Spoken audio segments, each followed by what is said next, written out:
धूप और छांव की तरह हमारे जीवन में सुख और दुख आते रहते हैं। हमें लगता है कि हमारे जीवन में हजारों दुख है, लेकिन अगर वास्तविकता में देखा जाए, आंखें खोलकर देखा जाए, तो जीवन में सिर्फ एक ही दुख होता है। और वो दुख क्या है? इस बोध कहानी के माध्यम से हम समझ जाएंगे कि वो एकमात्र दुख क्या है और उसका समाधान क्या है। तो अपने दुख का निवारण करने के लिए इस कहानी को आखिर तक जरूर सुने। इससे पहले कि आप इस कहानी में खो जाएं, इस चैनल को सब्सक्राइब जरूर कर लें। तो चलिए कहानी शुरू करते हैं। एक गांव में सबल नाम का एक आदमी रहता था। वो अपने जीवन से बहुत निराश था। उसकी निराशा का कारण ये था कि वो अभी तक कुछ भी नहीं करता था। उसके घर वाले उसे दूसरों का उदाहरण देकर ताने मारते थे और कहते थे कि वो सब तो कामयाब हो गए और तू यहीं का यहीं रह गया। जब भी वो कहीं बाहर जाता तो लोग उससे पूछते कि तुम क्या कर रहे हो भाई, और उसे ये कहने में बहुत शर्म महसूस होती कि वो अभी कुछ नहीं कर रहा, कुछ करने की कोशिश कर रहा है। धीरे धीरे उसने लोगों से मुंह छिपाना शुरू कर दिया। उसका दुख इतना बड़ा था कि उसको लगता था कि वो धरती पर एक बोझ है और उसके बस में कुछ भी करना नहीं है, वो कुछ कर ही नहीं सकता। तो वो जी कर क्या करेगा? उसे अब मर जाना चाहिए।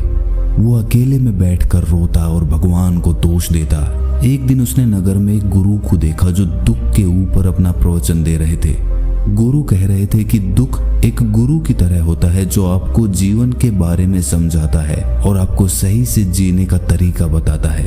आप चाहें तो दुख रूपी गुरु से अपना जीवन सीख सकते हैं या दुख में डूबकर बैठे बैठे रो सकते हैं। सबल भी ये बातें सुन रहा था। जब उपदेश खत्म हुआ तो उसने गुरु से कहा, दुख कुछ सिखाकर नहीं जाता बल्कि पीड़ा देकर जाता है।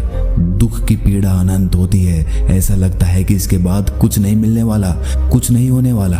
मृत्यु भी उसके सामने कम लगती है। गुरु ने पूछा कि क्या दुख है तुम्हें? सबल ने अपनी सारी परेशानी गुरु को बता दी और कहा कि मेरे दुख का आपके पास कोई समाधान नहीं है। गुरु ने मुस्कुराकर कहा कि जब तुम्हारे जीवन में असली दुख आए तभी मेरे पास आना, मैं उसका समाधान अवश्य करूंगा।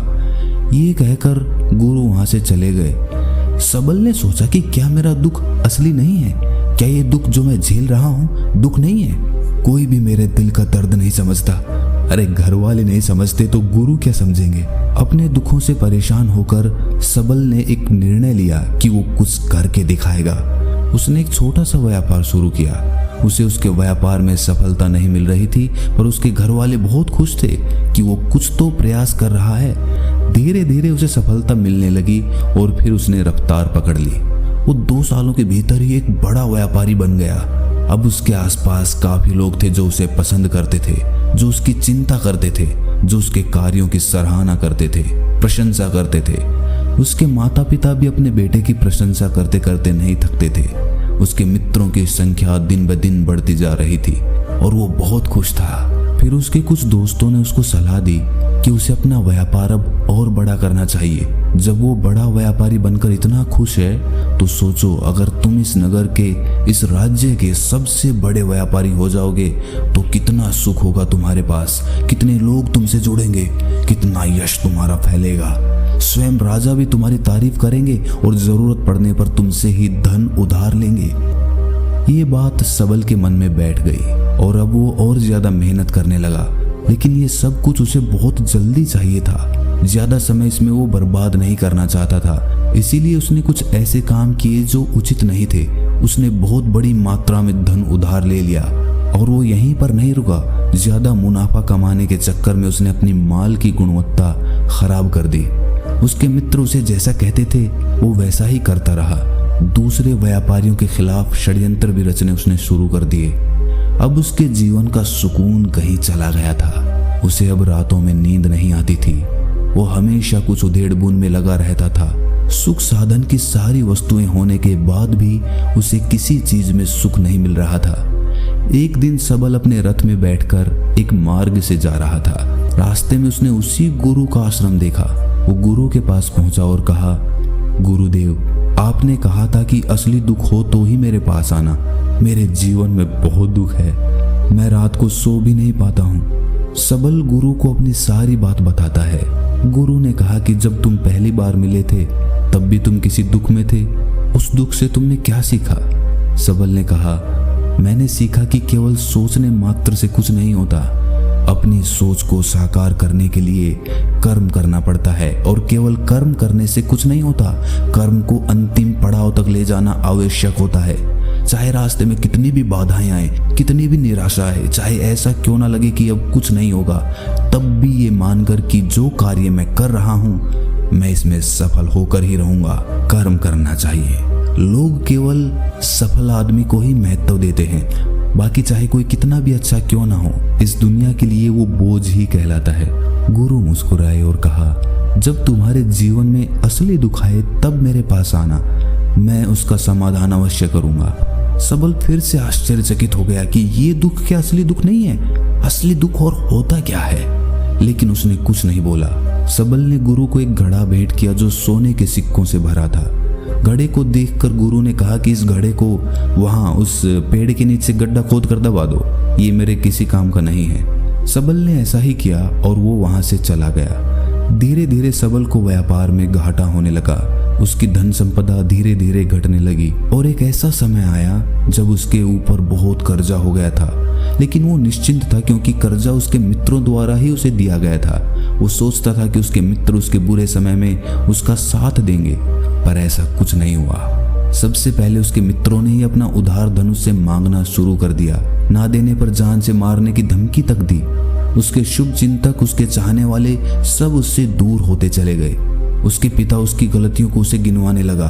उसकी सारी संपत्ति नीलाम हो गई। उसके पास कुछ नहीं बचा। वो सड़क पर आ गया। उसने अपने पिता से सहायता मांगी। पिता ने कहा कि मेरे पास तो ये थोड़ी सी संपत्ति है, अगर मैं तुम्हें ये दे दूं तो मैं तुम्हारी माँ को कहाँ रखूंगा? हमारा सहारा यही संपत्ति है बेटा। उसके जीवन में बहुत गहरा दुख था। उसके आसपास कोई भी ऐसा नहीं था जो उसे संभाल सके। इस धोखे की वजह से वो टूट गया था। लगता था कि जीने का कोई मतलब नहीं है, मृत्यु ही एकमात्र सहारा है।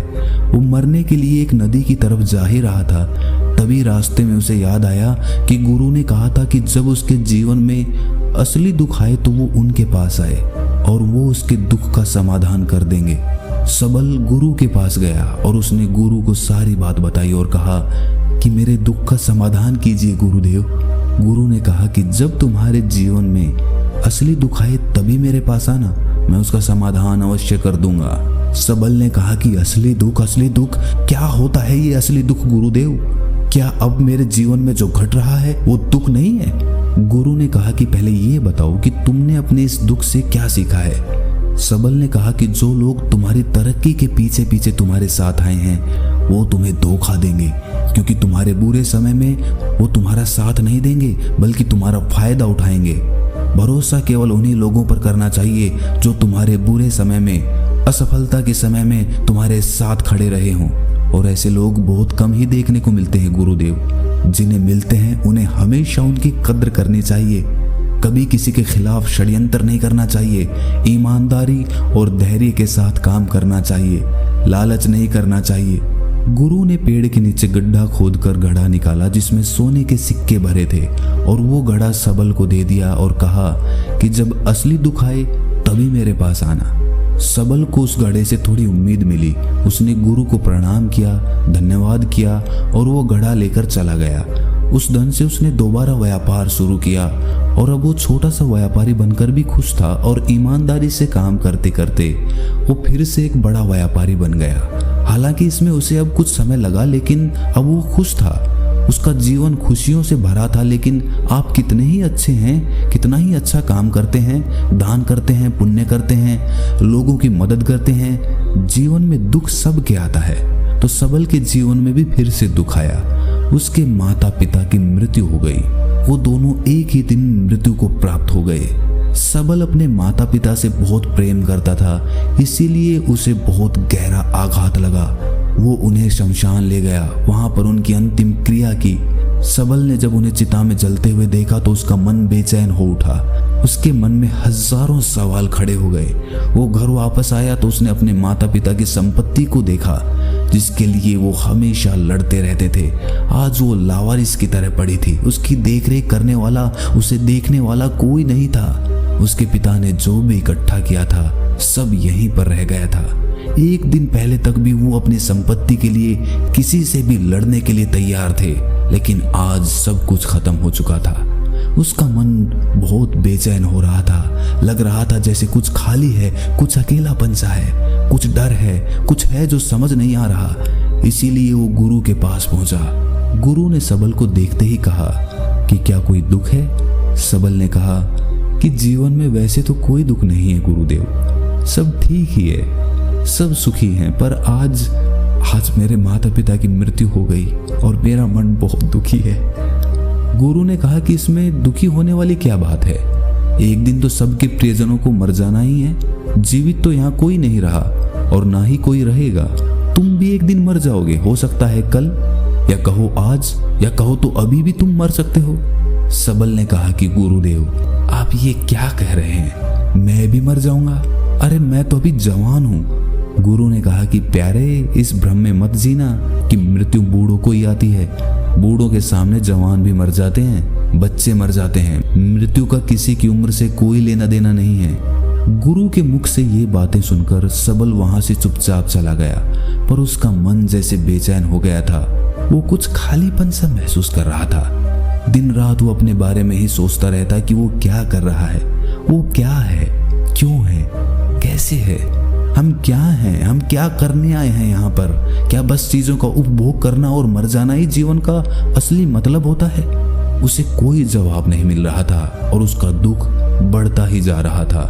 कुछ दिन बाद वो वापस उसी गुरु के पास पहुंचा और गुरु को सारी बात बता दी।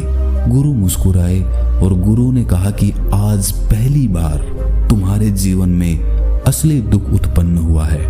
वास्तव में यही है जो दुख कहलाने लायक है कि हमें पता ही नहीं है कि हम क्या कर रहे हैं, क्यों हैं, कैसे हैं, कौन हैं हम और हमें क्या करना है। सबल ने कहा गुरुदेव मेरे दुख का समाधान कीजिए। गुरु ने कहा कि हम सब अपने जीवन भर क्या इकट्ठा करते रहते हैं। सबल ने कहा कि गुरुदेव सभी लोग धन संपत्ति, मान सम्मान, प्रेम, परिवार, मित्र, शत्रु, पद प्रतिष्ठा इकट्ठा करते रहते हैं। गुरु ने कहा कि क्या इनमें से कुछ भी इकट्ठा करके हम अपने साथ ले जा सकते हैं? सबल ने कहा कि नहीं गुरुदेव, इनमें से तो कुछ भी साथ नहीं ले जाते। मेरे माता पिता के साथ भी कुछ नहीं गया, सब तो यहीं पर छूट गया। गुरु ने कहा ध्यान से समझना, इस दुनिया में हम जिसे इकट्ठा करते हैं उसे हम कभी इकट्ठा करते ही नहीं। सभी चीजों को देखते हैं लेकिन उसे देखते ही नहीं। जिसे हमें इकट्ठा करना है वो है हम खुद। हमें इस दुनिया में अपने आप को इकट्ठा करना है ताकि जब हमारी मृत्यु हो तब हम एक हो सकें और अपने आप को पहचान सकें। हम बटे हुए हैं प्रेम में, नफरत में, क्रोध में, क्रूरता में, धन में, संपत्ति में, पद में, प्रतिष्ठा में, सम्मान में, पहचान में, धर्म में, जाति में, दूसरों को लूटने में और अपने आप को लुटाने में, और ऐसी ही हजारों लाखों वासनाओं में हम बटे पड़े हैं। हम टुकड़ों में जीवन जी रहे हैं। हमारी चेतना कभी भी एक नहीं हो पाती। हमारी ऊर्जा शक्ति बिखर गई है। इसीलिए हमारे पास इतना भी समय नहीं है या इतनी भी शक्ति नहीं है कि हम मुड़कर अपनी ओर देख सकें। वास्तव में लोग जिंदगी भर जिन्हें दुख दुख कहकर चिल्लाते रहते हैं और उनका समाधान खोजते रहते हैं, उन्हें उनका समाधान कभी मिलेगा ही नहीं, क्योंकि जिन्हें वो दुख कहते हैं वो दुख है ही नहीं। इसीलिए यहाँ किसी को कभी उनके दुख का समाधान नहीं मिलता। वो बस एक परिस्थिति से छूटकर दूसरी परिस्थिति में फंस जाते हैं। जैसे वो पहली समस्या में रो पड़ते थे वैसे ही वो दूसरी समस्या में रो पड़ते हैं। हमेशा ही एक समाधान नजर आता है, वो है मृत्यु, पर वो भी कोई समाधान नहीं है। इसीलिए इन सब का अगर परम समाधान चाहिए तो अपने आप को इकट्ठा करो, अपनी ऊर्जा को इस संसार से वापस खींचो, उसे एकत्रित करो, अपने ऊपर ध्यान दो, अपने पर ध्यान लगाओ। मृत्यु से पहले अपने आप को पहचान लो, ऐसे ही बिखरे हुए मत चले जाना। सबल ने कहा तो क्या गुरुदेव हमें ये संसार छोड़ देना चाहिए? अपनी इच्छाओं को मार देना चाहिए? धन संपत्ति इकट्ठी नहीं करनी चाहिए? क्या हमें यहाँ किसी से प्रेम भी नहीं करना चाहिए? गुरु ने कहा तुमसे इच्छाएं, कामनाएं और वासना ऐसे ही निकलती है जैसे पहाड़ से कोई पत्थर गिर रहा हो, जिस पर पहाड़ का कोई नियंत्रण ही नहीं है सिवाय देखने के और परेशान होने के। जब तुम एकत्रित हो जाते हो तब जो भी तुम करते हो वो सब नियंत्रण में रहता है।